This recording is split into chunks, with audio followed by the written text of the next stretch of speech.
desk. Think maybe if I had a bigger, more important? You know, our friend Theodore was wondering about feeling more important. And then, something very surprising happened to him. It all began at the morning work meeting. Thatcher was telling the tugs their jobs for the day. Today, important job for you. There is a...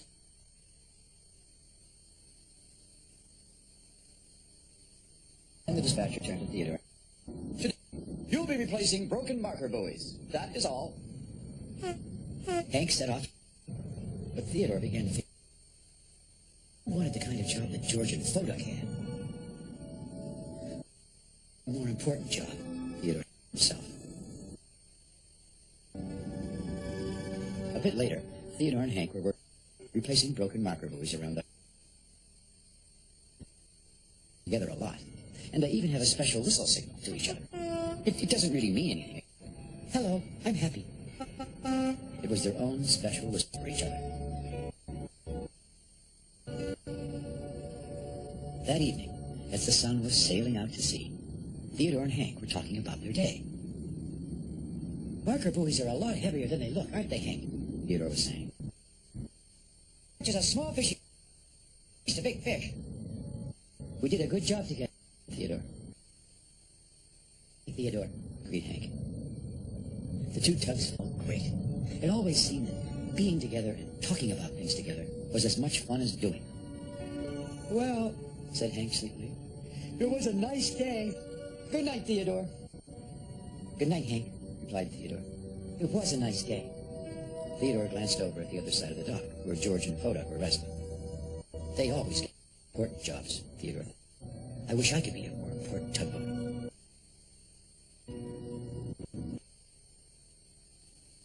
Work.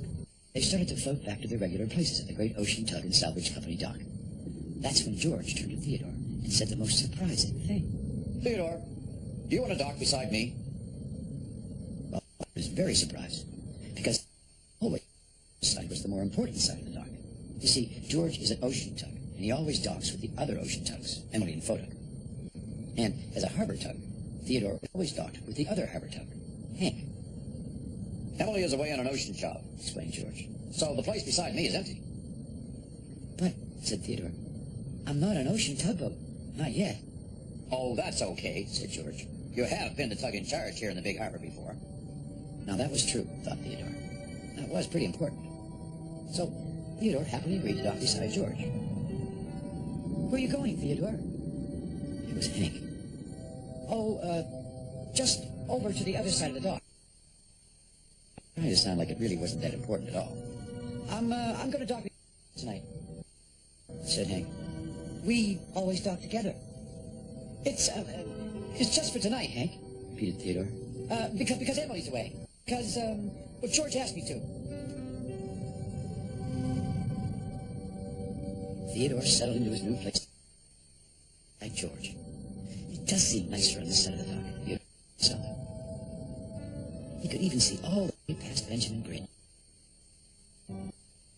It was the special feeling Theodore had of being with the bigger ocean tugs. It made him feel special, more important. The next morning, ocean tugs, and wouldn't you know it, that day the dispatcher chose Theodore for an important job. He'd be working with George, moving a giant oil rig. Hank was sent to replace broken marker buoys again. See you later, Theodore.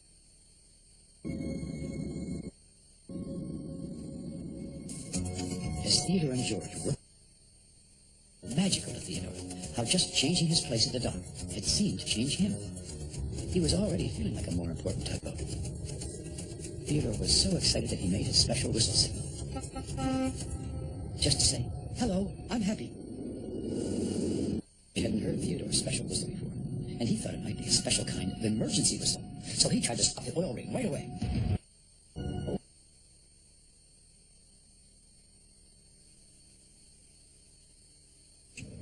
Oh, that.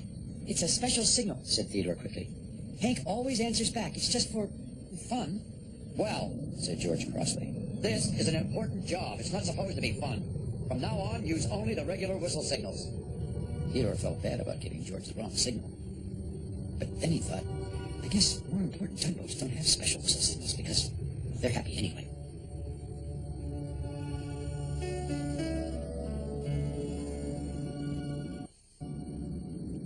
Hank was floating quietly at his place at the dock when Theodore returned from working with George. Theodore turned off his engine so he could slip silently past Hank to his new place. He might be resting, Theodore thought to himself. Theodore, you going to dock with George again? Asked Hank quietly. Oh, replied, as if he was deciding right then and there. Maybe just tonight. Emily still isn't back.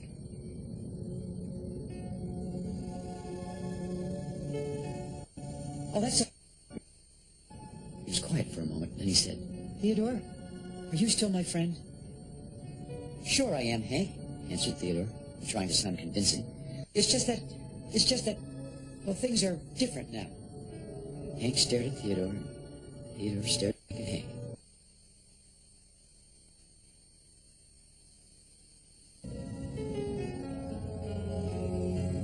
Theodore wanted to talk with George all about their exciting day, moving the giant oil rig together.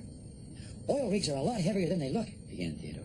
Oh, I moved a giant supertanker all by myself once, said George, cutting Theodore off impatiently. Much heavier than oil rigs. Well, said Theodore, still, we did a really good job together. We're a good team, and we... But George cut... Tankers are the heaviest ships on the ocean. And then George began to tell Theodore all about moving that supertanker, talking louder and louder and blowing up more and more smoke to get it.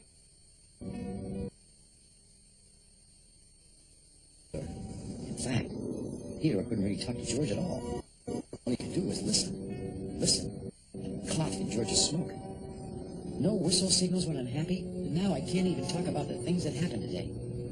Being a more important tugboat wasn't turning out to be as good as he had imagined. Theodore quietly over to his new place at the dock. He called Theodore's son. No, Good night, Theodore. Thanks. Even though he knew that Theodore couldn't hear him. Theodore was just waking up when he saw a sight that made his heart... It was... He's back, said George. Oh, I get Doc here beside you. Looked disappointed, but inside very relieved. Oh, said George, there's lots of room here.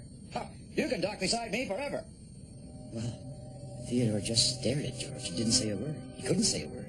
He had a big lump in his throat. Forever? That was a long...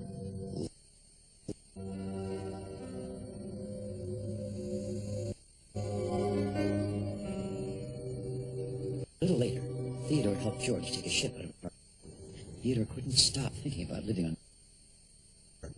He wanted to be a more important boat, and he thought that's where more important tugboats ever... But now, it just didn't make him feel happy. In fact, right now, Theodore felt sad. Just then, he heard a whistle, a special whistle. Hello, I'm happy. Replacing another broken marker board. Theodore didn't want to whistle back. He was afraid George would get upset again. But somehow, just hearing Hank's whistle made Theodore feel a little better.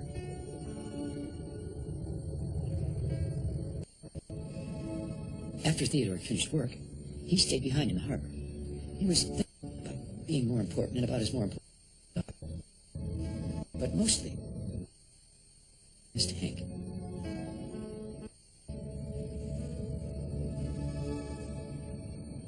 The other tugs were all at the great ocean dock. Theodore was headed towards the ocean tug on the dock. Now to Hank, it looked like about the day's adventures. Hank turned sadly towards his part of the dock. It was a whistle. Special whistle. Hank whistled back and slowly looked around. Theodore, what are you doing here? Oh, replied Theodore, as if it really didn't matter as much as it did. Oh, I thought I'd come back to my old place at the dock right here. But it said Hank sadly. More important ones like George. Well, I was just telling George, replied Theodore, that all the tugboats are important to me. Me too, said Hank with a smile in his voice. Theodore slid into his old place at the dock beside him. Good night, Theodore. Good night, Hank. It's a very nice day. And I think tomorrow, better. You know, the next day, Theodore, George, and Hank all worked together. And they discovered that the most important feeling of all was the feeling of being good friends.